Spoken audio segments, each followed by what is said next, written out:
Bonjour à toutes et à tous. Merci de nous rejoindre pour ce petit événement de la présentation de notre comité de santé publique que nous allons prendre le temps là de laisser la parole à différents intervenants. Je suis Manon Le Breton, je vous parle depuis l'Aude.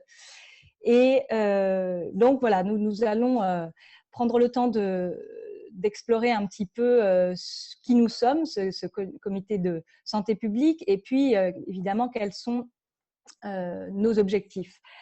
Ce collectif, il a pris naissance au cœur de la crise, dont on sait bien que nous n'en sommes pas encore sortis, même si aujourd'hui nos concitoyens sont sans doute dans un moment où ils retrouvent le plaisir bien légitime de l'air libre et de certaines libertés dont nous avions été privés pendant des mois. Néanmoins, il est clair que la conscience d'une nécessité de ne pas lâcher la bataille qui s'est engagée au cœur de la crise est absolument perceptible dans tous les secteurs de la société. Cette crise, on l'a beaucoup dit, a été un grand révélateur d'une impréparation, d'une imprévoyance gouvernementale, non seulement de ce gouvernement qui sans doute peut à ce titre remporter une palme, mais qui a été évidemment préparé par les gouvernements précédents. Cette incurie les a placés finalement dans une position d'irresponsabilité générale à laquelle tout un tas de collectifs, de citoyens, d'usagers de la santé publique ont éprouvé le besoin finalement qu'ils ont éprouvé le besoin de compenser d'une certaine façon par ce qui se dessine aujourd'hui comme une expertise collective et citoyenne à laquelle le comité de santé publique veut prendre toute sa part.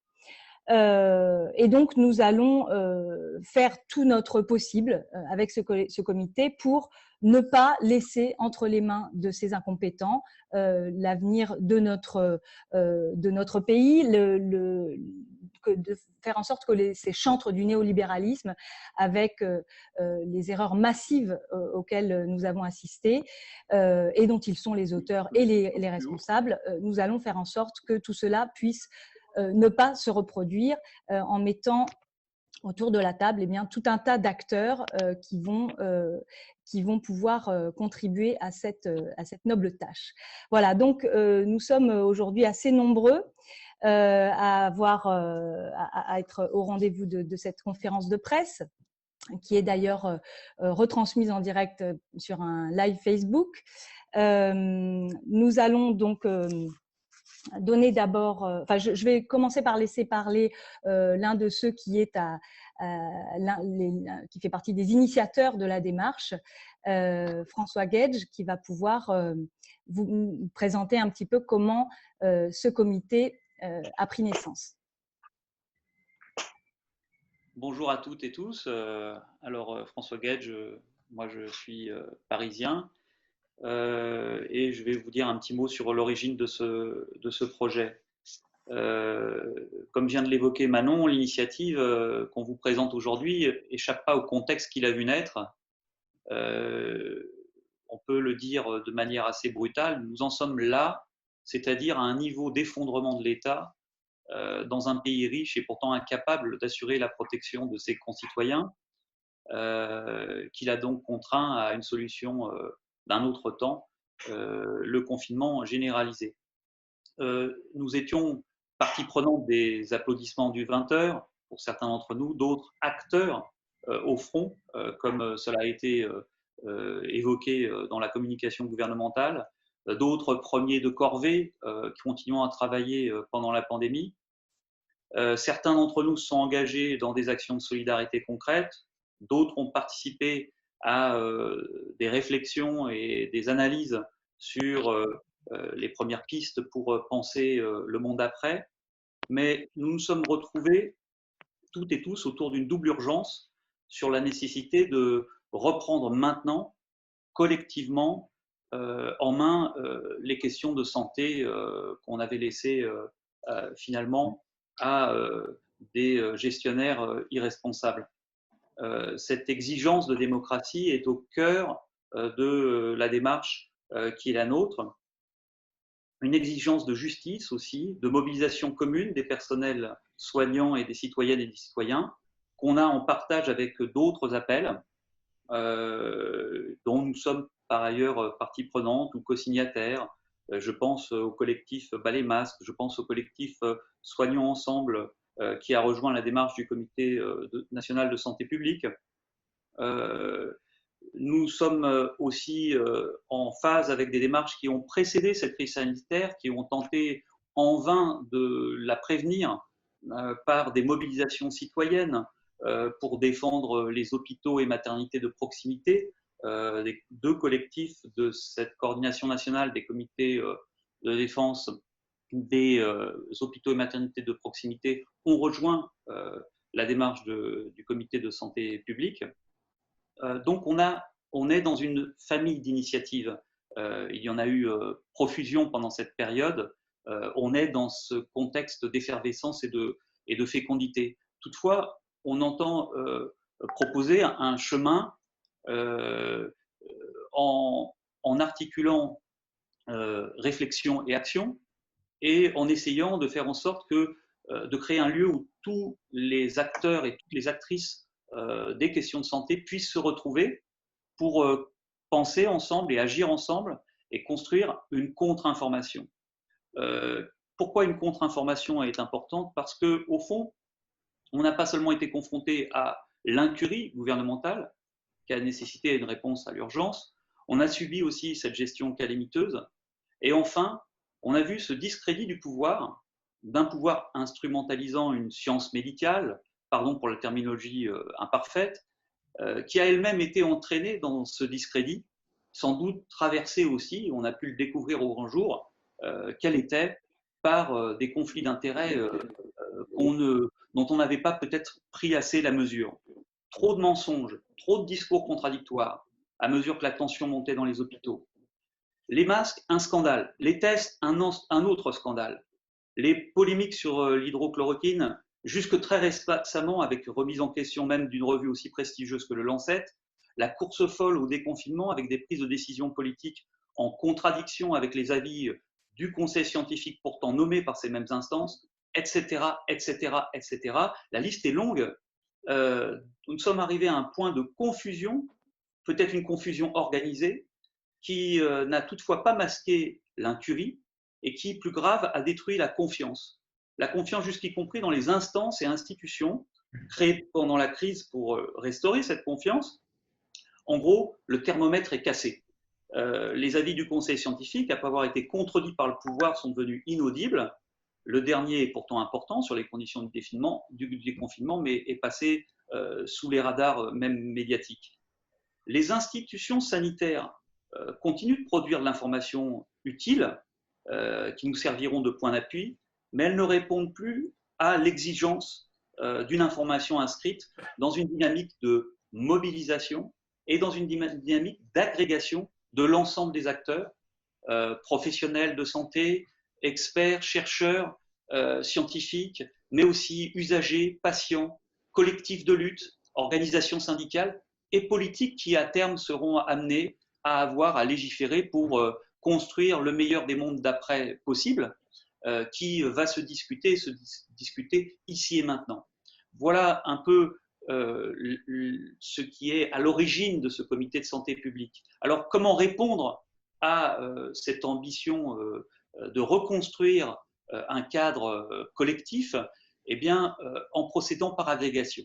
C'est la démarche que nous avons eue et qui a permis à des collectifs de lutte qui prendront la parole dans un instant de s'associer à notre démarche. J'ai cité des collectifs citoyens et associants citoyens et soignants, des collectifs de lutte de soignants, des camarades syndicalistes qui sont déjà partie prenante de la démarche, et on espère à terme de poursuivre cette démarche d'agrégation. L'initiative n'est ni un comité d'experts à part, coupé du reste, ni en surplomb d'autres initiatives, mais dans une dynamique d'agrégation et de fédération. Voilà ce que je pouvais dire pour baliser un petit peu la présentation de notre projet. J'en ai terminé pour cette présentation. Si Manon reprend la parole pour présenter Peut-être nos…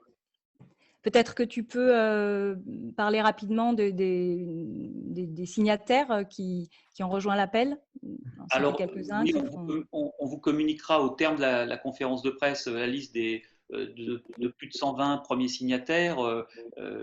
Vous pourrez, je vais pas faire un listing là en nommant des noms qui seraient mis en avant par rapport à d'autres, mais vous pourrez voir que on agrège à la fois des scientifiques, des militants, des acteurs des luttes actuelles, notamment du Ségur, qui est très important, dans lequel dans la mobilisation, et on va s'inscrire nous-mêmes dans la mobilisation du 16 juin, c'est aussi important de le rappeler. Euh, donc, on va vous communiquer cette liste.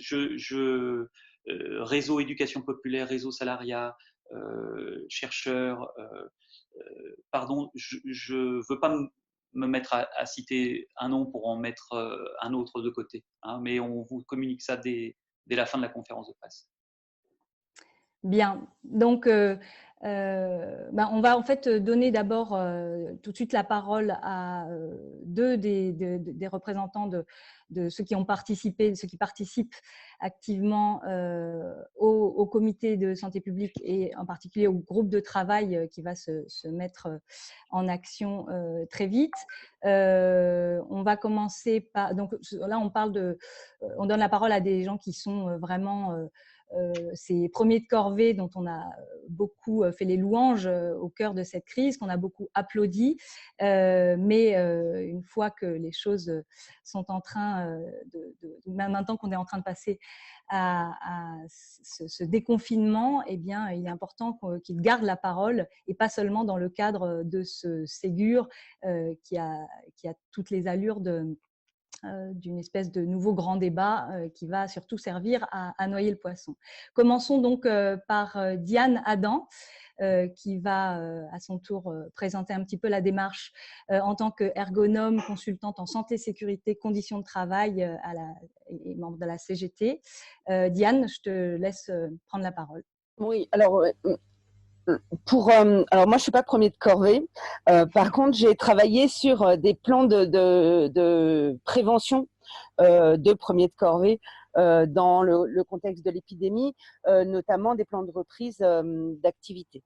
Moi, j'ai souhaité rejoindre ce comité parce que ce qu'on constate sur le terrain et ce qu'on a constaté, c'est que les lieux de travail, les déplacements liés au travail sont des lieux majeurs de la contamination au Covid, que le gouvernement a mis en place un certain nombre de mesures à travers ces ordonnances qui remettent en cause la capacité des salariés dans les entreprises à pouvoir s'organiser pour mettre en place de la prévention, pour travailler sur les mesures de prévention. Il y a eu les attaques contre le Code du travail préalablement à l'épidémie. Il y a eu la fin des CHSCT, qui était un lieu extrêmement important de construction des modalités de la prévention dans les entreprises. Aujourd'hui, avec les ordonnances qui ont été adoptées, c'est encore un peu plus de limitation des droits de représentation des salariés dans les entreprises qui ont eu lieu. On se retrouve avec des entreprises qui tentent par des mesures de prévention très formelles, comme l'application des fiches métiers qui ont été mis en place, développées par le gouvernement, avec quelque chose de très formel qui ne correspond pas aux situations réelles de travail et qui tendent, à mon avis, à dédouaner les employeurs de leur responsabilité pénale vis-à-vis de la santé des salariés, vis-à-vis de la préservation de la santé des salariés. Le Code du travail prévoit une obligation de résultat en matière de santé au travail. Le fait de prendre des mesures extrêmement formelles, hygiénistes, tend à montrer que en fait, les employeurs n'ont pas l'intention de prendre en compte pleinement les mesures nécessaires à la protection des salariés, mais juste d'exiger l'application d'un certain nombre de mesures et de port d'éléments de protection. Le problème qu'il y a, c'est que ces mesures-là ne sont pas adaptées aux situations de travail réelles et pour une bonne part ne sont pas applicables. Ce que ça signifie, c'est que les salariés se retrouvent à porter eux-mêmes la responsabilité de leur propre protection au lieu d'avoir une réflexion collective sur les mesures de protection qui sont nécessaires. C'est pour ça aussi que j'ai rejoint, moi, souhaité rejoindre ce comité, parce qu'il me semble qu'il est nécessaire de travailler et de mettre en commun la capacité, en fait, de donner les moyens aux salariés de se protéger en travaillant collectivement aux mesures à mettre en place. Et ça, pour moi, la santé, c'est quelque chose de global. C'est pas quelque chose qui se passe simplement à l'hôpital ou dans la médecine. C'est quelque chose qui doit être pris en charge par la société dans son ensemble, et y compris, et pour beaucoup, dans un contexte épidémique, sur les lieux de travail par les salariés eux-mêmes. Voilà.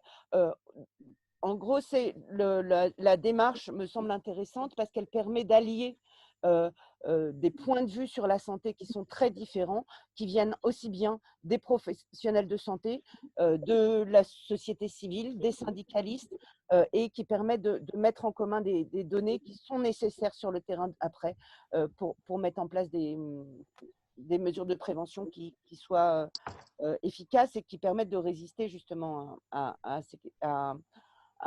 la tentation de dégager la responsabilité des employeurs. Voilà, je vais m'arrêter là. Pour l'instant, c'est ici. On verra après s'il y a d'autres questions. Merci beaucoup, Diane. François, je te laisse prendre la suite. C'est Grégory, je crois, qui doit prendre la parole maintenant. Oui, comme je disais, je ne sais pas si on m'entend. On m'entend ? Oui, très bien. Oui. Ouais. Voilà. Comme je disais, la démarche est une démarche d'agrégation à la fois d'acteurs des luttes et en même temps de collectifs. Et on va donner la parole tout de suite à Grégory, qui est un des animateurs du collectif Interbloc, qui a été un des premiers collectifs à rejoindre la démarche du comité de santé publique. Grégory. Bonjour à tout le monde. Donc, je suis Grégory Chakir, je suis un infirmier de bloc opératoire et je suis donc le porte-parole du collectif Interbloc qui représente les infirmiers et infirmières donc, de bloc opératoire qui exercent en France. Donc, je suis soignant et nous sommes donc représentatifs d'un corps de soignants. Nous étions donc en première ligne dans cette crise, dans cette pandémie, qui a mis en lumière beaucoup de problématiques, notamment en termes de sécurité au travail, de gestion de matériel. Ces problématiques ne sont pas nouvelles et nous les dénoncions déjà depuis quelques temps puisqu'on a participé à des grèves en 2019, en novembre et en décembre, et que nous dénoncions donc des conditions de travail qui étaient déjà très compliquées, voire catastrophiques au sein de l'hôpital, une reconnaissance du personnel qui était très difficile aussi. Donc c'est pour ça qu'on s'était mobilisé et qu'on avait été rejoint aussi par bon nombre d'associations de patients et par une bonne partie de la population. Donc en fait cette pandémie elle a mis en lumière une grosse problématique au sein des hôpitaux français, de la santé en France. Donc c'était tout à fait naturel nous qu'on rejoigne ce collectif et ce comité de santé publique, parce que ça s'inscrit donc naturellement dans cette volonté de rassemblement pour une approche globale donc des questions de santé donc en France et d'une véritable démocratie sanitaire. Et c'est ce qui manque réellement, je crois, de nos jours. C'est que voilà, la démocratie, que ce soit dans la santé ou généralement dans notre pays, est remise en question. Donc voilà, il manque, ce qu'on a pu se rendre compte, c'est qu'il manquait aussi beaucoup de transparence dans les informations qu'on pouvait avoir, notamment nous à l'hôpital, des informations qui étaient contradictoires ou qui ne s'appuyaient pas forcément sur des données scientifiques ou qui étaient remises en question par par des informations politiques. Et voilà, on trouvait que, donc, que ces informations manquaient de clarté, qui étaient soumises à des intérêts qui étaient divers et dont on ne maîtrisait pas donc, tout à fait l'objectif. Donc, le collectif donc, décide donc, de rejoindre ce comité. C'est ensemble que nous devons saisir ces sujets importants et que nous puissions donc intervenir pour prendre en main notre destin sanitaire. Notre préoccupation actuelle, donc, c'est l'effondrement donc, de la parole publique et la restriction donc, de nos libertés, notamment donc, avec la mise en place du plan urgence sanitaire qui est toujours en vigueur et qui est même en ce moment, on parle même de le reconduire, ce qui veut dire qu'à l'hôpital, nous, eh bien, on est toujours en plan blanc, on est toujours, on va dire, sous tension, puisque susceptiblement ou potentiellement, on pourrait très bien aller renforcer donc, des équipes dans les autres services qui seraient en tension au vu d'une éventuelle seconde vague. Et on en parle, et c'est pour ça qu'au niveau des hospitalisations et notamment de la prise en charge au niveau chirurgical dans les blocs opératoires de France, l'activité est toujours réduite d'après les directives des ARS pour pouvoir libérer donc, des lits d'hospitalisation, ce qui pose un véritable problème au niveau de la santé publique en France, parce que le nombre de patients ne peuvent être pris en charge actuellement du fait de cette réduction d'activité. Et donc, certaines personnes qui ont des problématiques urgentes de prise en charge ou de comorbidité doivent subir donc, un recul de leur prise en charge avec tous les risques que cela comporte.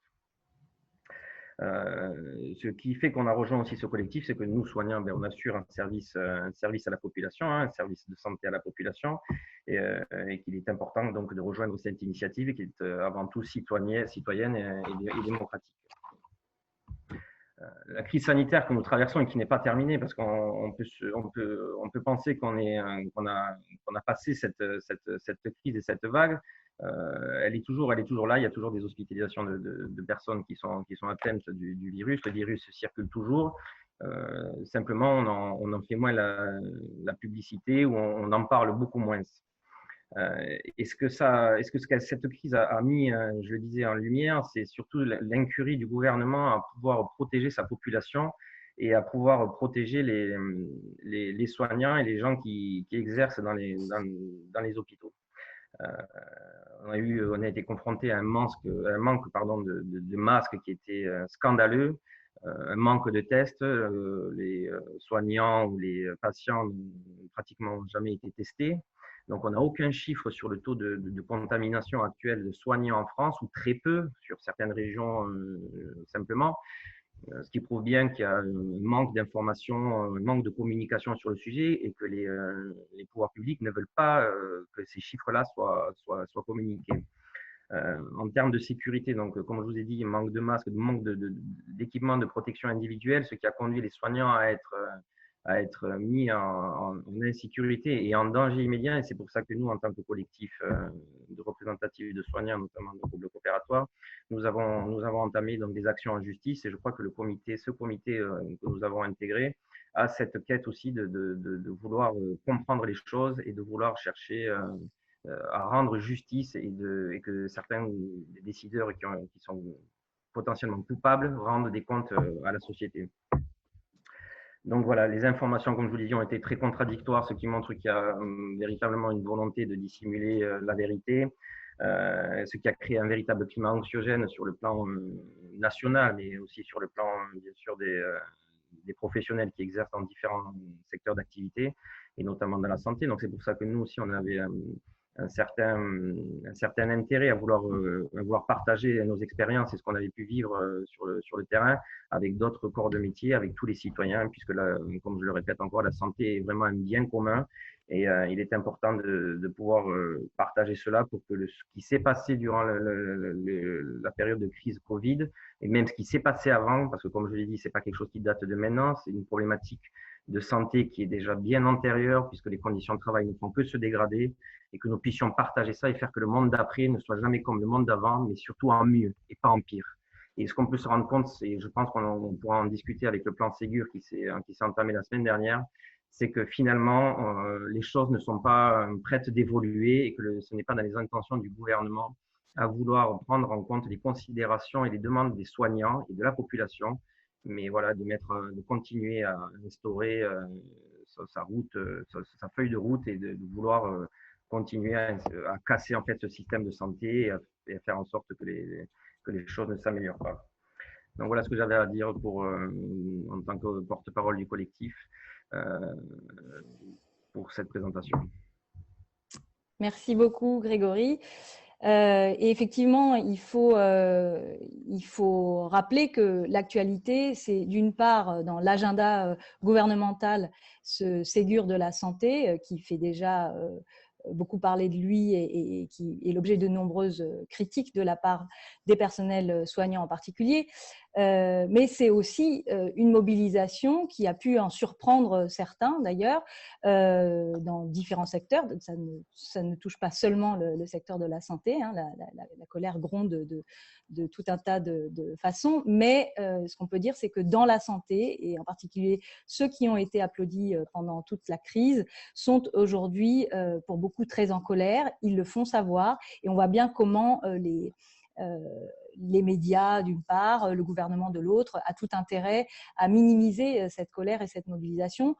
Pour notre part, en tout cas, pour ce qui concerne le comité de santé publique, nous appelons avec insistance tous nos concitoyens, qu'ils soient dans le domaine de la santé ou pas, qu'ils soient usagers, et nous le sommes tous, à se mobiliser fortement autour des soignants à la date du 16 juin, qui est annoncée comme une date de grosse mobilisation sur ces questions-là. Et évidemment, la présence du comité a tout son sens dans ce moment-là, et nous ferons tout notre possible pour amplifier la mobilisation à ce moment-là autour de nous. Bien, je pense qu'on va pouvoir maintenant passer, faire intervenir les uns et les autres parmi ceux qui ont pu être présents à cette conférence de presse. Et donc, je vais lancer un petit peu les interventions.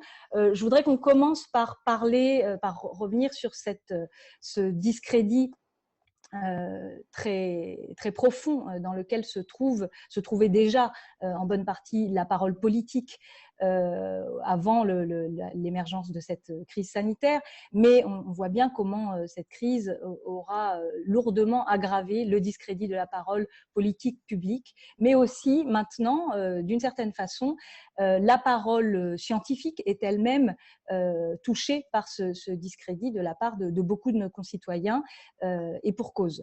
Donc, pour nous parler de ça, je voudrais donner la parole à Alfred Spira, qui est avec nous. Bonjour Alfred, vous êtes professeur honoraire de santé publique et d'épidémiologie et membre de l'Académie nationale de médecine à Paris. Qu'est-ce que vous pouvez nous dire aujourd'hui sur l'état de cette pandémie à l'heure actuelle, et puis comment on a pu être confronté à des discours aussi contradictoires et de la part des politiques et de la part de certains scientifiques qui ont mené, et la situation de confinement généralisé dans laquelle on s'est trouvé. Est-ce que vous pouvez nous parler un petit peu de tout ça? Oui, bonjour. Merci beaucoup. Oui, ce que je voudrais dire, c'est que cette crise, en particulier en France, pas seulement en France, mais la France l'a particulièrement mal gérée, et ceci résulte l'importance de l'épidémie, le nombre de victimes, le nombre de morts, mais il faut pas oublier qu'il n'y a pas que des morts, il y a aussi des personnes qui ont été atteintes et qui vivront avec des séquelles, peut-être pendant très très longtemps, puisque on découvre en marchant les conséquences de cette épidémie. Cette crise en France a vraiment signé ce qu'on peut appeler une faillite de la santé publique. Faillite de la santé publique parce qu'on était dans un état d'impréparation qui a conduit aux problèmes qu'on a connus sur les masques, sur les tests, sur la gestion hospitalière, sur la gestion médicale et sur l'absence de prévention.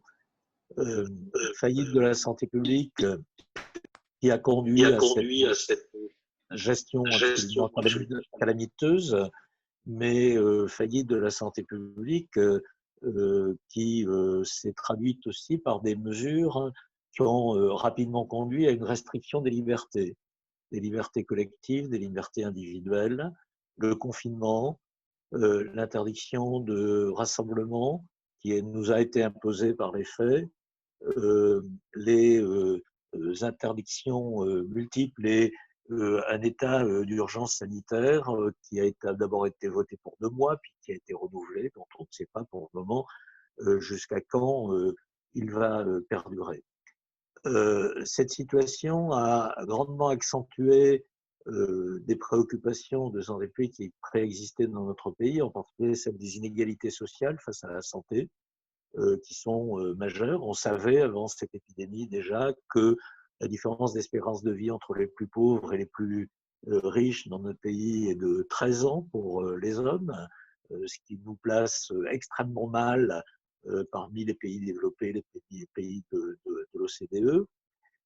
Cette crise a mis en évidence aussi que le système hospitalier, qui avait beaucoup souffert au cours des dernières années, en particulier du fait d'un affaiblissement et d'une restriction considérable du budget, de ce qu'on appelle l'ONDAM, a fait que l'hôpital était en faible situation de résistance face à un choc épidémique, et ça a donné lieu à ce qu'on a présenté comme étant des exploits, mais qui en fait sont les témoins de notre capacité à gérer, c'est-à-dire les transferts de malades qui ont été faits par voie terrestre, ferroviaire, aérienne, et grâce à l'engagement total des personnels sanitaires, mais on n'aurait jamais dû se trouver dans cette situation. Et notre plus proche voisin, l'Allemagne, bien entendu, nous a montré comment une anticipation correcte a permis de gérer cette épidémie. Donc, accentuation des inégalités sociales. Ceux qui ont le plus souffert de cette épidémie et qui en souffrent encore le plus sont les plus fragiles, les personnes âgées, les personnes atteintes de maladies chroniques, les personnes précaires, les personnes vulnérables, les migrants, les personnes sans domicile fixe. Gestion calamiteuse aussi sur le plan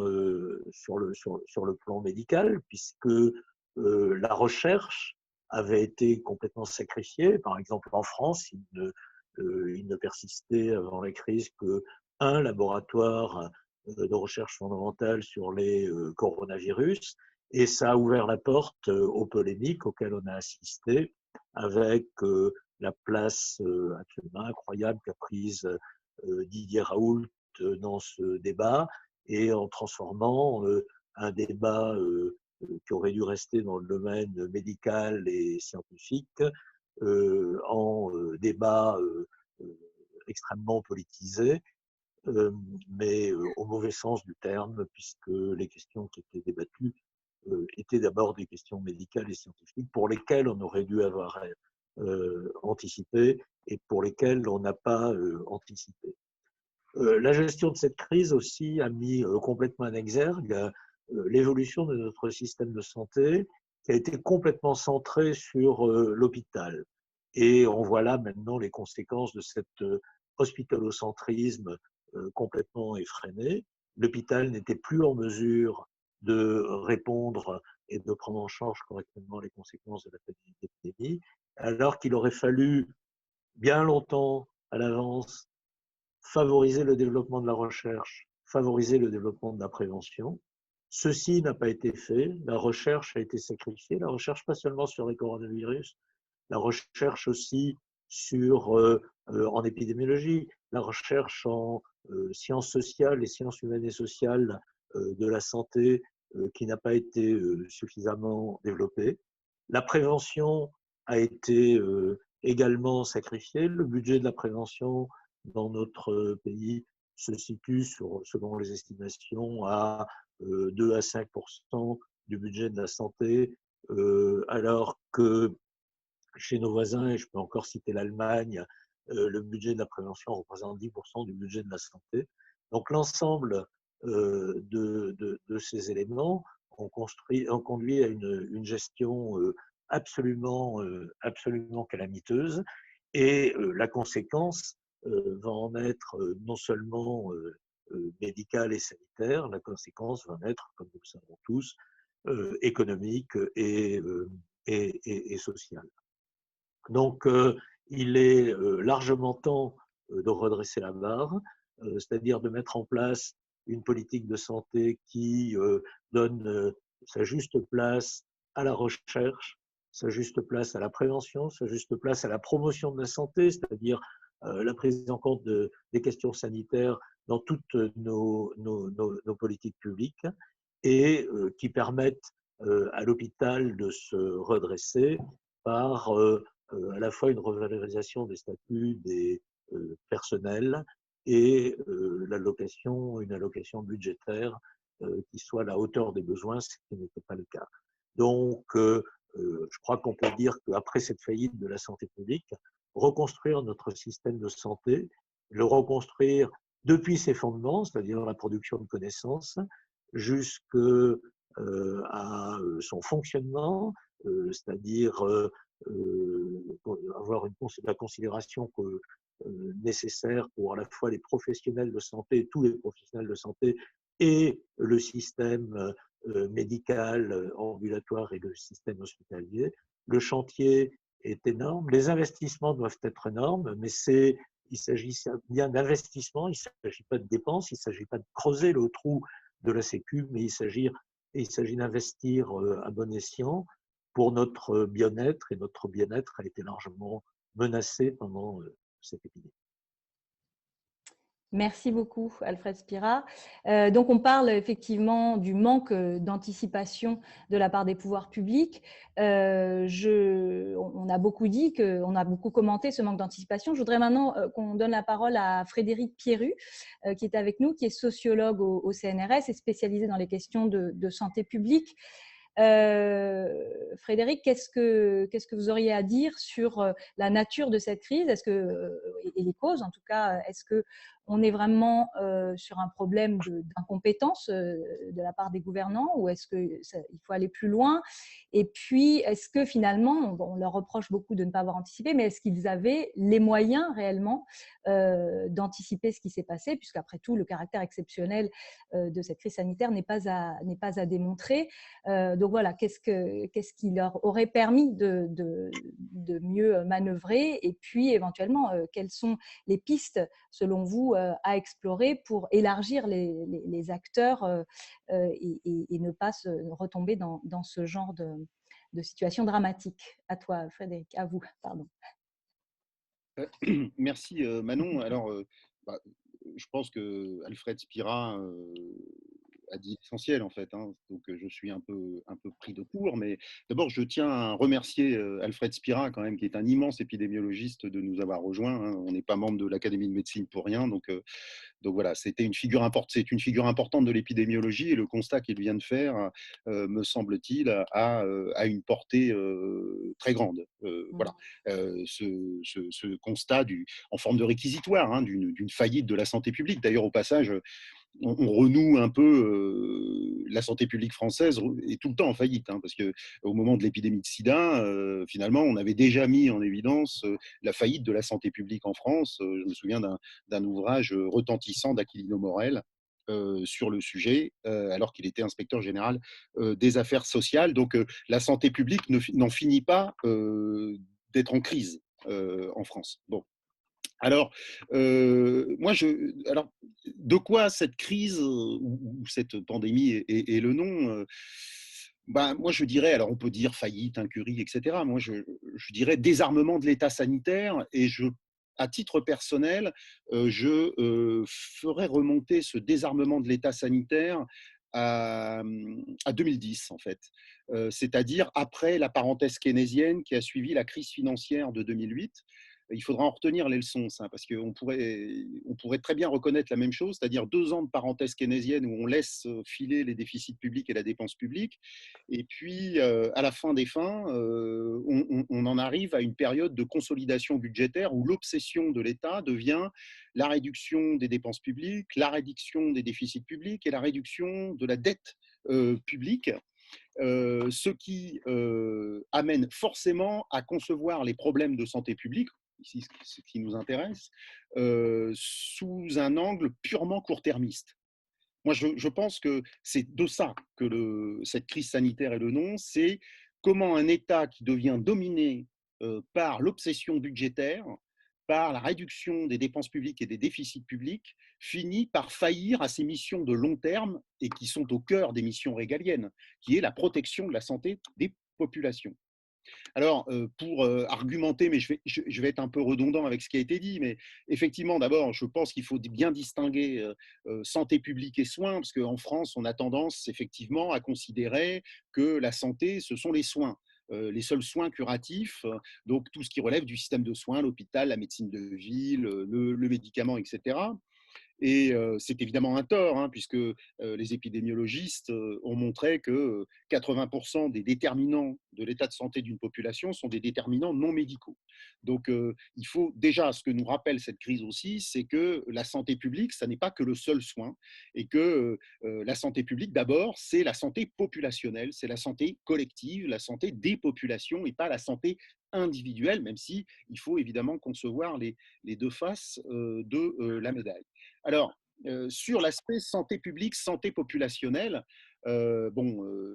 Freddy l'a très bien dit, mais moi j'ai entendu le président Macron dire on ne pouvait pas prévoir. Alors moi je me suis beaucoup intéressé en tant que chercheur à l'histoire de la surveillance épidémiologique en France, et c'est faux en fait. C'est faux que l'on ne pouvait pas prévoir. On n'a pas voulu prévoir à cause de ce court-termisme budgétaire dont je parlais en introduction. Pourquoi je vous dis ça? C'est parce que depuis les années 2000, s'est imposée une doctrine au niveau international et notamment à l'Organisation mondiale de la santé qui est la doctrine de la preparedness. Alors c'est un mot anglais, c'est le fait de se préparer à quelque chose et à la survenue d'une pandémie qui, en quelque sorte, prendrait à revers notre société, notre système de santé. Et l'idée de cette doctrine, c'est de faire en sorte, qui s'est donc imposée au début des années 2000, c'est de faire en sorte que la société soit préparée, soit résiliente pour faire face à un défi majeur, pandémique, de santé publique. Et les Américains, moi je me souviens, j'étais au CDC en 2005, au Centers for Disease Control, qui est un peu la Mecque de la santé publique mondiale. Moi, je me souviens d'un grand épidémiologiste américain qui avait dit « not if, but when », c'est-à-dire il ne faut pas discuter si une pandémie du type coronavirus va arriver, ou SRAS, ou etc., c'est quand elle va arriver. Et donc l'idée, c'était de préparer les sociétés à la survenue en période d'incertitude, mais à la survenue d'une pandémie qui mettrait à l'épreuve et la société et le système de santé. Et donc, c'est pour ça que, sous Roselyne Bachelot notamment, on avait constitué des stocks de masques stratégiques, etc. Bon, et d'ailleurs, en 2009, quand survient l'épidémie qui devait se révéler beaucoup moins grave que prévu de H1N1, toute la santé publique mondiale se préparait à la venue de ce qu'ils appellent the big one, la grande pandémie. Hein, c'est-à-dire en gros le souvenir de la pandémie de la grippe espagnole de 1918. Et donc, qu'est-ce qui s'est passé depuis 2010? C'est que ce qu'on a bien vu à l'occasion de cette crise, c'est que la politique du rabot budgétaire a fait, et donc son court-termisme foncier, a fait qu'on a progressivement sacrifié la sécurité sanitaire sur l'autel de la réduction des déficits et de la dette publique. Hein, et j'en veux pour preuve que François Bourdillon, qui a été directeur général de Santé publique France, n'avait pas les budgets, a dit ne pas avoir les budgets pour renouveler le stock de masques stratégiques, hein, puisqu'il était descendu dans les stocks et les masques étaient pourris, les élastiques distendus, etc. Et qu'il a dit, moi je n'ai pas les moyens, puisque mon agence Santé publique France se voit raboter ses moyens financiers et humains chaque année par Bercy. Eh bien, finalement, il a alerté le politique, sans succès. Hein, et je tiens à rappeler ici quand même sur une question aussi fondamentale que la sécurité sanitaire, et désolé d'être un peu personnel, mais le conseiller à la sécurité sanitaire de Madame Buzyn, alors ministre de la Santé, était un médecin généraliste qui était certes un copain ou un ami politique du pouvoir, mais qui n'y connaissait strictement rien en matière de sécurité sanitaire. Donc, quand on sait en sciences politiques, si vous voulez, que le degré de préoccupation ou le niveau sur l'agenda d'une question est quand même est indexé sur les caractéristiques de la personne qui en est en charge dans l'appareil d'État. Alors là, vous voyez bien que la sécurité sanitaire n'était plus du tout la priorité du ministère de la Santé. Voilà pour la santé publique. Le deuxième point, c'est le système de soins, donc la santé individuelle. Et là encore, les Allemands n'ont pas commis cette erreur-là. C'est-à-dire qu'on est rentré depuis 2010 dans une politique complètement obsessionnelle de ce qu'on appelle le virage ambulatoire, c'est-à-dire en gros de faire maigrir l'hôpital et de ristourner à la médecine ambulatoire, aux soins ambulatoires, une grande partie de l'activité des hôpitaux.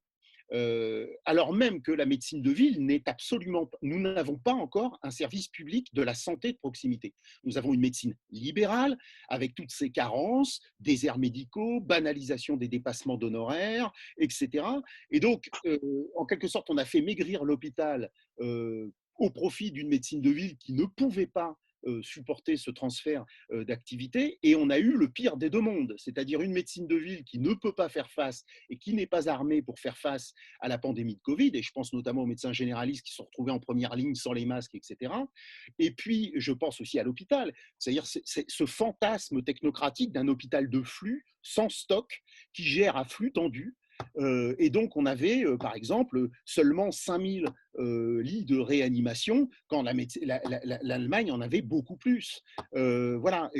L'Allemagne aussi avait préservé le maillage territorial en matière hospitalière, ce que n'a pas fait la France, puisqu'on est dans la politique des groupements hospitaliers de territoire, dans le fantasme du Big is Beautiful, etc.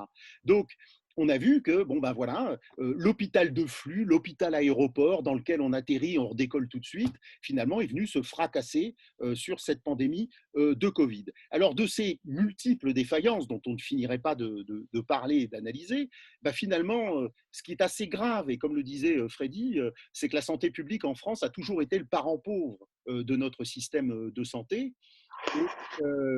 Et ça ne risque peut-être pas de s'arranger paradoxalement, puisque finalement, à l'occasion de cette pandémie de Covid, on a assisté au triomphe d'une vision sécuritaire et punitive, voire liberticide de la santé publique. Et dans la tête des populations, la santé publique va être assimilée au lockdown, au confinement strict, à des policiers qui, en quelque sorte, verbalisent des gens qui soit ne peuvent pas rester dans des appartements exigus, soit font profiter de leurs enfants d'une promenade en famille sur un sentier, et que ça risque, en quelque sorte, de nuire à la santé publique. Et il me semble que la mission de ce Comité national de santé publique, c'est justement de dire et de réaffirmer que la santé publique, ça n'est pas ça. La santé publique, ça n'est pas une vision sécuritaire et punitive de la santé publique. Elle doit reposer sur l'adhésion des populations, le consentement des populations, et ça pose vraiment une question, pas pédagogique, mais une question citoyenne. Donc on revient sur la question de la démocratie sanitaire, et puis je pense que la deuxième mission de ce Comité national de santé publique, c'est d'abord d'éviter que ne retombe une chape de plomb élaborée par des communicants sur les carences et les faillites de la gestion de crise de Covid-19. Parce que j'ai quand même entendu récemment le président Emmanuel Macron dire que la gestion du stock de masques avait été irréprochable. Et là, si vous voulez, pour être un grand admirateur d'Orwell, on se dit quand même qu'il est bon de rappeler constamment aux citoyens, pour qu'ils fassent des questions de santé leurs questions, que de rappeler les faillites, les carences de l'État sanitaire français. Voilà. Merci. Alors, vu le format particulier de notre conférence de presse, on a des questions qui nous sont envoyées par différents vecteurs et pas forcément directement en vidéo. Donc, j'ai une première question qui est en quoi votre comité est-il différent d'autres initiatives qui apparaissent depuis quelques semaines ?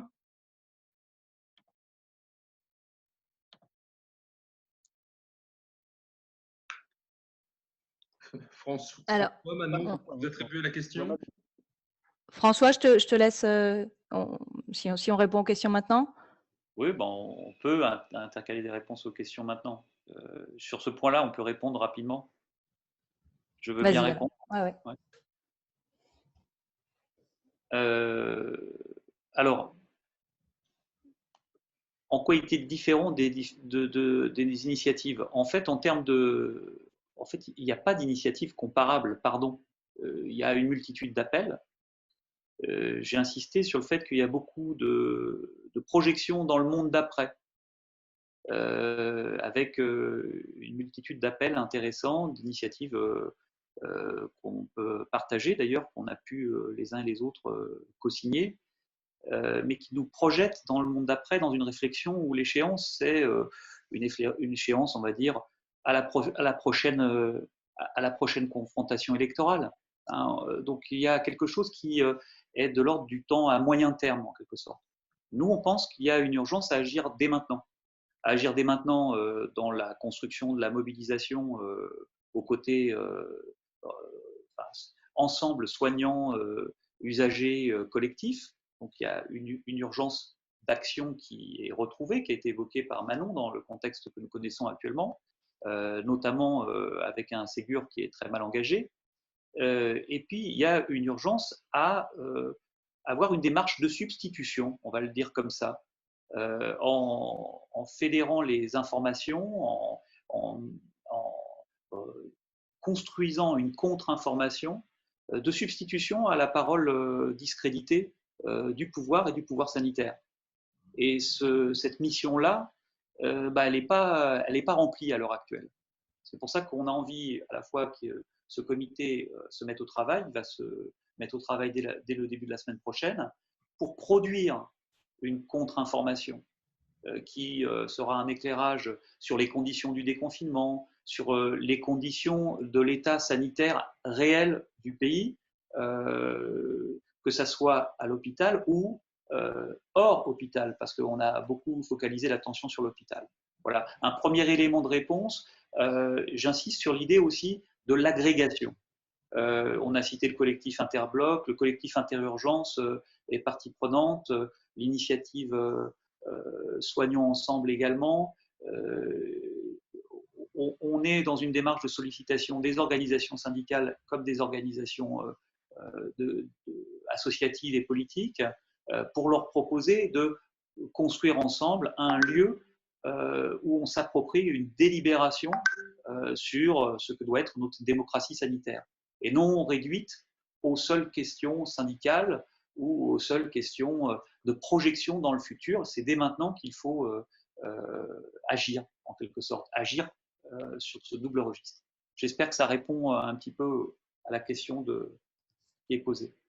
Merci. J'ai une autre question, c'est comment articulez-vous votre action avec le Ségur qui est actuellement mis en place par le gouvernement?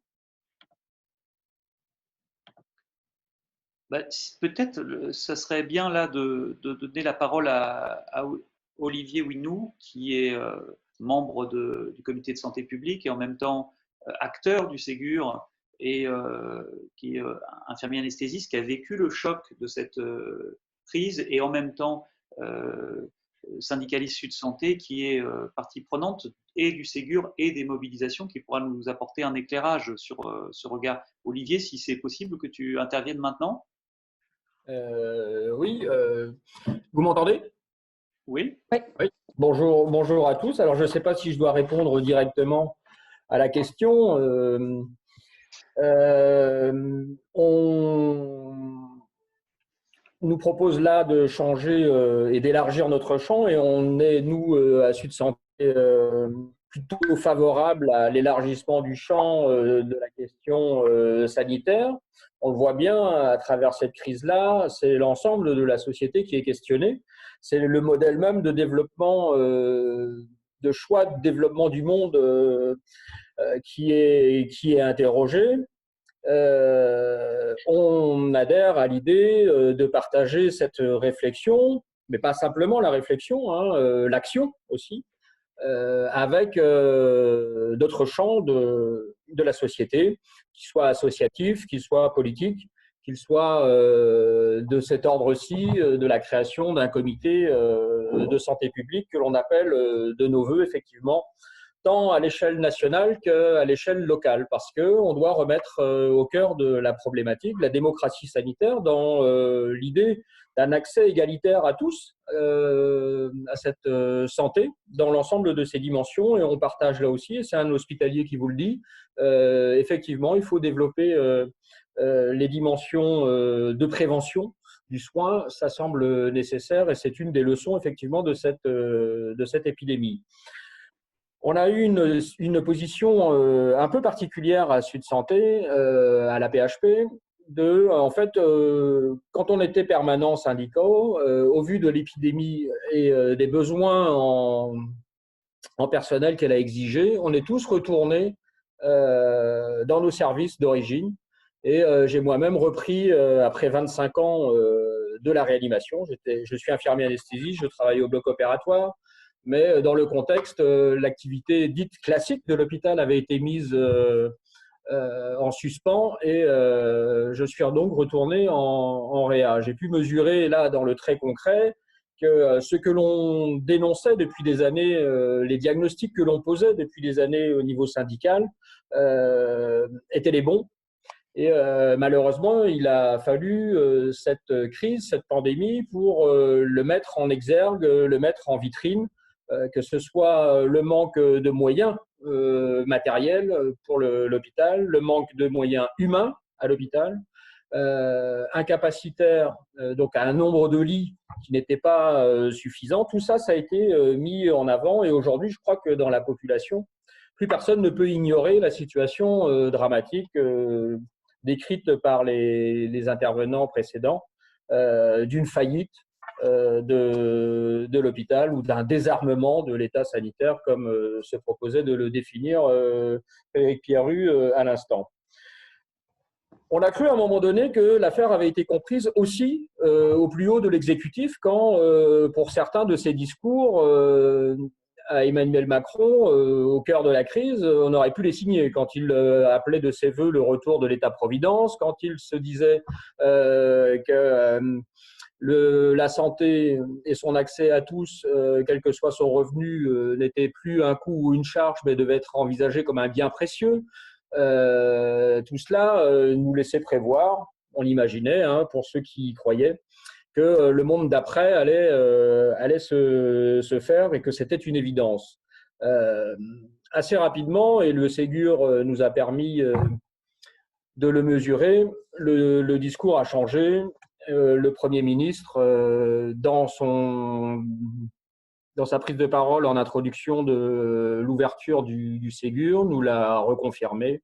Il ne s'agit pas d'un changement de cap, il s'agit tout juste d'un changement de rythme, donnant, s'il le fallait encore, du poids à ce qui avait été précédemment décidé, et notamment dans le cadre de la loi Ma Santé 2022. Donc, le monde d'après, tel qu'il l'envisage dans le Ségur, tel qu'il nous est proposé de le discuter, c'est le monde d'avant en pire.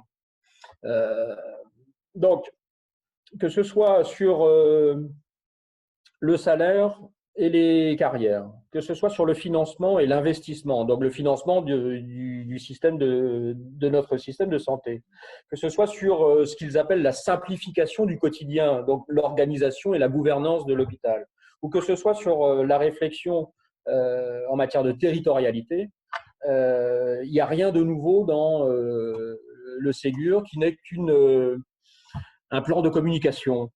Et nous, on l'a mesuré très concrètement dès le départ, parce qu'on a accepté, le jeu au regard de ce que je vous disais, hein, des discours du président et des perspectives, des objectifs qu'il s'était donnés.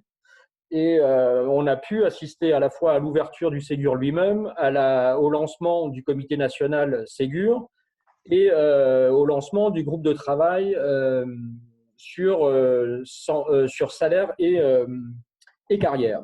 On est même allé jusqu'à rencontrer l'équipe d'animation de ce groupe de travail dans le cadre d'une bilatérale. On a donc rencontré Madame Nota et quelques membres de l'IGAS et de la DGOS qui l'encadrent dans ce contexte-là.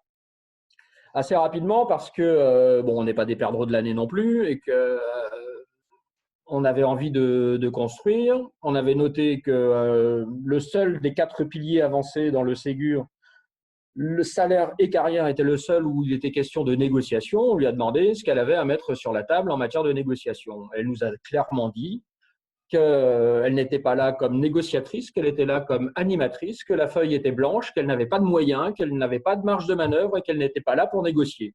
Ce qui nous a obligés à poser des préalables à toute poursuite de la discussion. Préalables qui sont en fait les revendications portées par le mouvement hospitalier depuis maintenant plus d'1 an. Mouvement hospitalier que l'on anime avec les collectifs Interurgence depuis mars 2019 et le collectif Interhôpitaux depuis l'automne dernier. Le collectif Interbloc est venu rejoindre le mouvement, tout comme beaucoup de syndicats de personnels non médicaux et de personnels médicaux. 3 revendications, des effectifs, des lits et des salaires. Donc, on a rappelé ces 3 revendications-là comme des préalables à la poursuite de la discussion. Une augmentation de salaire de 300 € net pour chacun des hospitaliers. L'engagement du gouvernement à embaucher statutairement tous les contractuels qui travaillent aujourd'hui dans l'hôpital. Et comme signe là aussi de son engagement et de la compréhension qu'il a eue du malaise ou de la faillite hospitalière, un moratoire sur les transformations, les restructurations hospitalières, notamment quand elles induisent une baisse du capacitaire, des suppressions de lits. Donc, arrêter de supprimer des établissements, arrêter de supprimer des services, mettre un frein à la mutualisation. On leur avait dit et rappelé ces 3 préalables-là. On est à plus d'1 semaine de ce dépôt et on n'a pas de réponse du gouvernement. Donc, la Fédération Sud Santé Sociaux a décidé, par le biais de son collectif exécutif, de quitter le Ségur. Quitter le Ségur, ce n'est pas quitter le débat. On a des choses à dire sur l'ensemble des 4 piliers que le Ségur propose, mais à l'évidence, pour nous, gagner sur ces terrains-là, ce n'est pas dans le Ségur qu'on le fera. Elle se fera malheureusement dans une lutte pour un monde d'après. Cette lutte-là, elle sera hospitalière sûrement, elle sera surtout citoyenne.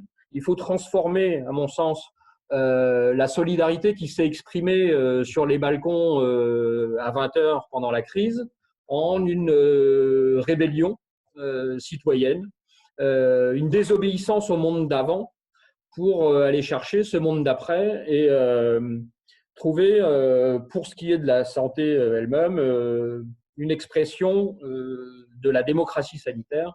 Je pourrais en dire beaucoup, mais la représentation citoyenne dans les conseils de surveillance des hôpitaux doit être revue. On doit avoir là la représentation de citoyens et pas forcément de présidents d'associations de malades. Il faut être au plus près des bassins de vie, créer des comités de santé publique sur ces bassins de vie-là, locaux, pour évaluer les besoins, parce que s'il y a quelque chose qu'il faut changer, ça répond peut-être au court-termisme, c'est d'envisager la santé non pas comme une offre qu'on ferait à la population, mais comme une réponse à ses besoins. Merci. Merci. Merci beaucoup. Bien, et donc peut-être qu'on pourrait aussi, dans la foulée, donner la parole à un autre collectif important qui a rejoint notre comité. Je pense à l'appel des appels, qui était, on le sait, qui est né après une autre crise extrêmement violente pour la société, qui est donc après la crise de 2008, l'appel des appels appelé à remettre l'humain au cœur des préoccupations politique et de revenir à une politique qui permette de respecter l'intérêt général, de remettre en avant les services publics et aussi dans cette perspective démocratique qui a été évoquée par exemple par Frédéric Pierru, de mieux impliquer dans les services publics, dans la gestion des services publics, les usagers et donc d'élargir au-delà des professionnels et des réputés spécialistes. On a aujourd'hui, alors que je ne vous dise pas de bêtises, c'est, pardon. Je peux présenter si vous voulez. Oui, parce qu'il y a eu un petit changement de Voilà. dernière minute. Oui, donc je vous laisse vous présenter et puis dire quelques mots là-dessus. Donc, merci de me donner la parole. Et, bon, donc, je suis là pour vous parler de l'appel des appels. Donc, c'était Roland Gori qui devait le faire et malheureusement, il n'a pas pu se libérer. Donc, vous dire en 2-3 mots comment est né l'appel des appels, parce qu'il me semble que ça a beaucoup à voir avec ce qui se passe là aujourd'hui, avec cette initiative du Comité de santé publique. Donc, bon, je vais faire très bref, hein, ne vous inquiétez pas. Donc, effectivement, c'est sur fond de crise financière et puis tout ce qui en a découlé que l'appel des appels est né précisément le 22 décembre 2008 à partir de trois fonds de la crise financière, aujourd'hui c'est crise sanitaire, de 3 éléments importants. Bon, d'abord, nous avions publié avec Roland, donc tous deux, moi je suis Marie-Josée Delbolgo, donc j'ai oublié de donner mon nom, 2 ouvrages, La santé totalitaire, essai sur la médicalisation de l'existence, qui peut beaucoup nous parler aujourd'hui. Bon, de cette santé, quand elle se fait totalitaire, qu'elle nous impose une restriction des libertés, ça a été beaucoup évoqué, donc je n'y reviens pas. Et le deuxième ouvrage, en 2008, c'était Exilé de l'intime, et c'était donc la médecine et la psychiatrie au service du nouvel ordre économique. Donc ces ouvrages ont reçu des échos et parlaient aux gens, même s'ils n'étaient pas dans le domaine de la santé et du soin. Donc ça, c'est le premier élément. Ensuite, il y avait toutes ces réformes. Je partirai peut-être de la LOLF, que vous connaissez tous, de 2001, mais 2008, c'est la tarification à l'activité, donc cette gestion financière comptable de l'hôpital, donc toutes ces réformes, et puis réformes de l'université, etc. Et puis, donc, troisième point qui peut nous intéresser, vous intéresser, c'est qu'il y avait beaucoup de collectifs. Vous vous souvenez, Sauvons la recherche, Sauvons l'université, Sauvons l'hôpital, Mouvement de défense de l'hôpital public, pas de zéro de conduite pour les enfants de 3 ans, etc. Donc voilà, nous étions, Roland Gori et moi-même, plus, enfin moi je suis médecin, mais quand même plus orientés dans le domaine psy, et nous apercevions que nos problématiques de soins psychiques, on va dire, de la psychiatrie, de la psychologie, débordaient largement les autres, débordaient largement, allaient parler les problèmes que nous évoquions, toutes les difficultés, toute la souffrance aussi des professionnels, eh bien, parler au milieu enseignant, au milieu de la recherche, comme je viens de le dire, au milieu de l'information, les journalistes, hein, qui étaient partie prenante de notre mouvement en 2008-2009. Et donc, ça a parlé aux gens. Donc, tout ce que nous avons, les journées que nous avons organisées, tout ce que nous avons publié, parlait beaucoup aux gens. Et l'idée, c'était, comme sans doute aujourd'hui de ce que j'en ai compris de cette initiative, c'est de mettre en commun nos analyses qui, dans notre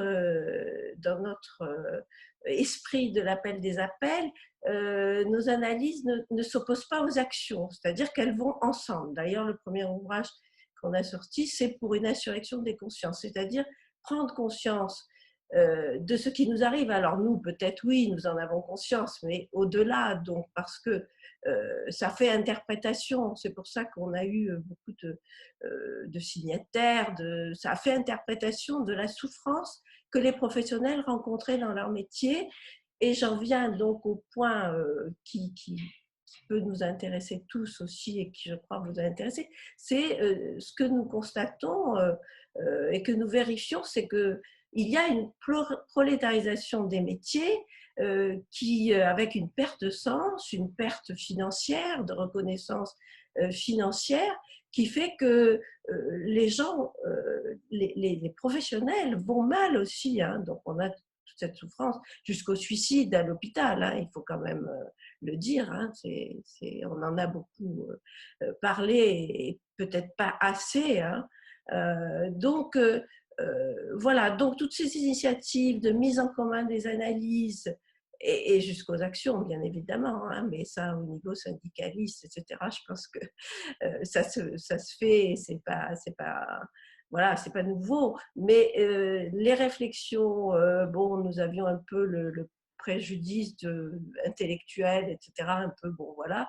Mais je pense que c'est important de mettre en commun nos analyses pour aller au-delà de ce que disaient certains ici, hein, sans les nommer, mais la santé, ce n'est pas qu'une affaire de soins, de moyens matériels locaux. Hein, je citerai l'ouvrage de Wilkinson qui est très important, l'inégalité nuit gravement à la santé. Hein, donc, bon, voilà, les inégalités, c'est le premier élément de perte de chance au niveau santé. Et aujourd'hui, je crois que tout ça, de cette crise sanitaire, avec tout ce qu'elle va avoir comme conséquences, on ne sait pas l'importance de ces conséquences, mais eh bien, tout ça était déjà là. Et malheureusement, si effectivement on ne fait rien, le monde d'après risque d'être pire que le monde d'avant. Donc, forcément, nous sommes tous partie prenante de votre initiative. Alors nous, à l'appel des appels, le problème qu'on avait, c'est on disait les choses, les gens étaient à l'écoute, enfin certains, très peu peut-être forcément par rapport aux 60 millions de Français, et au-delà, hein, puisque ça a été aussi entendu en Belgique, en Suisse, enfin dans d'autres pays, au Maroc, etc. Eh bien, c'est que ça n'avait pas d'effet, hein, malheureusement. Donc, il est urgent, effectivement, de remettre tout ça au travail et de ne pas céder à toutes ces enfin à tout ce à quoi on veut nous soumettre, hein, parce que c'est notre soumission qui est là. Ce qu'on attend de nous, c'est qu'on se soumette. Hein. Notre santé, la santé n'a pas de prix, donc forcément, on se soumet à tout. Voilà, je termine. Merci. Merci bien. On m'entend? C'est bon? Ouais. Oui, donc on est dans un format un peu qui est en train de doucement de basculer d'une conférence de presse à une intervention un peu plus complète. Pour résumer un petit peu les choses, notre travail va être un travail de réflexion et d'action. Hein, voilà. Et dans la perspective immédiate, on s'inscrit dans une dynamique de mobilisation pour le 16 juin. C'est urgent, important, mais il faut aussi le faire dans une dynamique d'agrégation autour d'un travail qui ne restreint pas la santé, on l'a compris, à la seule approche hospitalière et à la seule au monopole d'experts ou de professionnels de la santé, mais intégrant l'ensemble des acteurs et des actrices. On avait l'intention d'aborder et de faire intervenir plusieurs autres participants autour de 2-3 thématiques que j'aimerais juste évoquer là maintenant. Tout d'abord, le fait que la santé ne se réduise pas à la question de l'hôpital, à prendre en compte également les questions de santé à l'école qu'on va suivre dans le cadre de cet enjeu sociétal important qui est la reprise de l'école dans un contexte de protocole sanitaire compliqué. Le fait que l'hôpital ne soit pas, que la santé ne soit pas réduite au seul secteur hospitalier, là encore, il y avait une intervention sur ce sujet-là, que les usagers soient au cœur de la mobilisation, que soignants et usagers travaillent ensemble pour repenser notamment la gestion et le contrôle de l'hôpital également. Voilà des sujets dont on va s'emparer. Ce que je propose pour terminer sans être trop long, c'est que les uns après les autres, les intervenants que je vais nommer, vous puissiez dire un mot pour expliquer autour de votre objet pour quelles raisons vous rejoignez le comité de santé publique, sans oublier, dernier point, notre exigence de justice et notre soutien aux procédures qui sont engagées. Voilà, alors dans l'ordre, Roby Morder, Catherine Fayet, Caroline Duguet, Gwenala Caprini, Bernard Xel et Julien Vernaudon, et enfin François Coq. Excusez-moi pour la brutalité de la manière de vous inviter à vous présenter. Présenter votre objet et rapidement les raisons de votre participation à cette dynamique de santé publique, Comité national de santé publique. Roby, si tu veux bien enchaîner.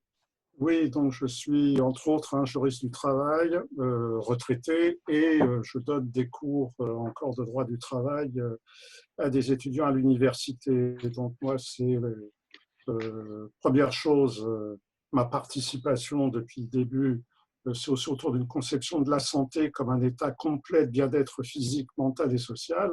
Ce n'est pas simplement l'absence de maladie ou d'infirmité, c'est la charte de l'OMS. Donc, on se situe dans cette vision large, donc aussi de conditions de vie. La crise a été, si je participe à ça, je pense que les questions de santé sont importantes, et la crise a été révélatrice révélatrice et apporté au paroxysme des choses plus anciennes, que ce soit dans le droit du travail, sur la question du droit de retrait et des droits d'alerte et des droits des représentants du personnel.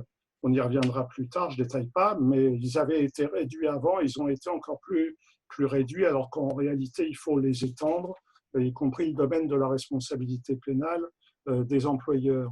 Du côté de l'enseignement supérieur, je voudrais simplement signaler que cette crise a été révélatrice et a là aussi porté à un paroxysme la précarité qui existe chez les étudiants et dont on avait vu des manifestations publiques avec la tentative d'immolation du jeune étudiant Anas, qui s'en est sorti, pour l'instant au niveau, donc il est vivant, bon, ça, on s'en félicite, mais donc là, on a vu et on va avoir un désastre qui est à la fois scolaire et social dans les mois qui viennent, parce que déjà là, on a eu beaucoup de décrochage dans le secondaire, dans les lycées.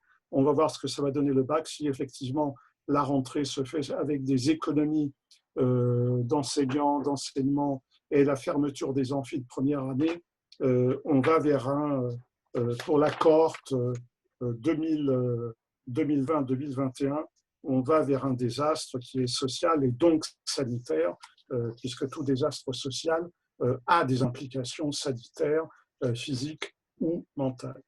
Voilà, c'est tout ce que je voulais dire.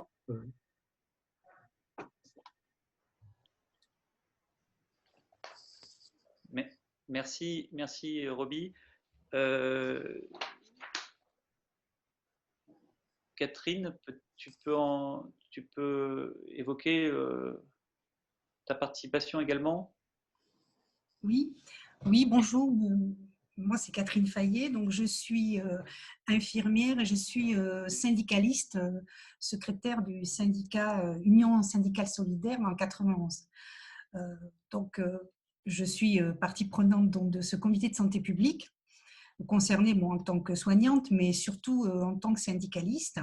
Et moi, ce que je voulais aborder dans le cadre de cette conférence de presse, c'est la question de cette épidémie qui a touché pas simplement, on en a beaucoup parlé là, la question de l'hôpital et du système de santé au niveau du sanitaire public, mais d'autres champs.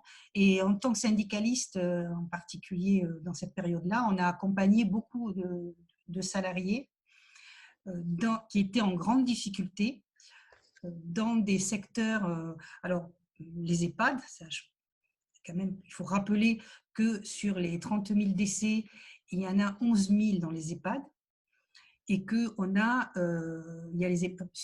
concernant les établissements médico-sociaux, dont les EHPAD, on en a 43% qui sont publics sur les 7 500 EHPAD, et tout le reste sont des établissements privés ou privés à but non lucratif. Et on a eu énormément de demandes et de sollicitations, en particulier dans les EHPAD privés, et je fais référence, vous avez dû voir ça dans la presse, en particulier donc au groupe Corian, où les familles ont porté plainte. On a une vingtaine de plaintes de familles, de résidents donc, qui sont décédés dans ces établissements. Voilà. Donc, moi, je voulais parler de cette partie-là, parce que c'est important, mais aussi les établissements médico-sociaux, et en particulier la souffrance donc, des enfants, la souffrance des adolescents et des adultes en situation de handicap. Là aussi, ce sont des petites structures avec des petites équipes syndicales. Souvent, on a un délégué du personnel, voilà, et on était sollicités. On avait beaucoup de demandes par rapport à ces établissements-là, donc à des personnels qui étaient souvent sans aucune protection et qui étaient donc confrontés à des souffrances des résidents qui prenaient en charge des enfants ou des adultes en situation de handicap. Et médiatiquement, on n'a pas parlé de cette souffrance-là, on n'a pas parlé donc de l'épidémie dans ces secteurs-là. Alors que les équipes syndicales ont été beaucoup sollicitées et qu'il y a eu beaucoup de souffrance donc, dans ces établissements. Voilà, je voulais surtout aborder ces questions-là. Et on a été aussi sollicité, mais ça je pense que Diane en a parlé tout à l'heure quand elle a parlé des conditions de travail, des protocoles sanitaires dans les établissements, dans les entreprises. Et je pense en particulier à la Poste, parce que c'est aussi le champ de l'Union syndicale solidaire, hein, c'est interprofessionnel. Donc, il y a les établissements de santé, mais il y a aussi l'ensemble des salariés sur des secteurs comme par exemple la Poste ou d'autres entreprises qui ont beaucoup souffert et des équipes syndicales donc, qui étaient aux côtés des salariés parce que les postiers ont quand même travaillé, ils n'étaient pas confinés. Hein, et donc, ces éléments-là sont importants aussi à en prendre en compte. Et on n'est pas dans ce comité de santé publique. Donc la santé, c'est l'affaire de tous. Et on l'a bien vu, on le voit dans les moments de crise. Et ce comité de santé publique s'adresse donc à l'ensemble des citoyens, mais à l'ensemble des salariés, et pas simplement du secteur et du champ de la santé. Voilà, donc moi je voulais rappeler ce point-là. Merci beaucoup, Catherine. François, est-ce qu'on conclut ou tu veux conclure peut-être? Parce que là, on est un peu en dehors des clous en termes de temps. C'est dommage, mais je te laisse, François, prendre la parole pour terminer.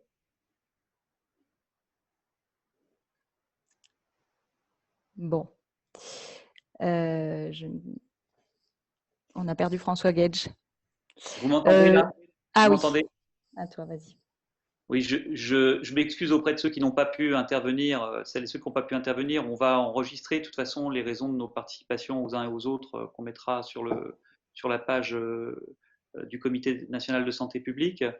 Voilà, on a essayé de faire un petit peu le tour des thèmes qu'on va aborder et sur lesquels on va travailler à partir de lundi ou mardi lors de la première réunion instituant le groupe de travail qui va donner naissance à ce Comité national de santé publique. Et on met au cœur de notre première démarche eh bien la mobilisation pour le 16 juin, qui est décisive, on l'a compris. Il ne faut pas qu'on puisse laisser entendre qu'on serait entré dans... on aurait vécu qu'une parenthèse en quelque sorte. Hein. Il y a cette tentation tout à fait humainement compréhensible, également parce que c'était des conditions éprouvantes que le confinement généralisé, d'un retour à l'anormal très problématique, hein, qui n'a rien de normal. Voilà. Alors écoutez, on donne rendez-vous pour une prochaine conférence de presse, pour une première communication des travaux du Comité national de santé publique d'ici une quinzaine, peut-être une initiative à l'occasion du 16 juin, au soir même du 16 juin ou dans les jours qui suivent. Merci à toutes et tous et à très bientôt.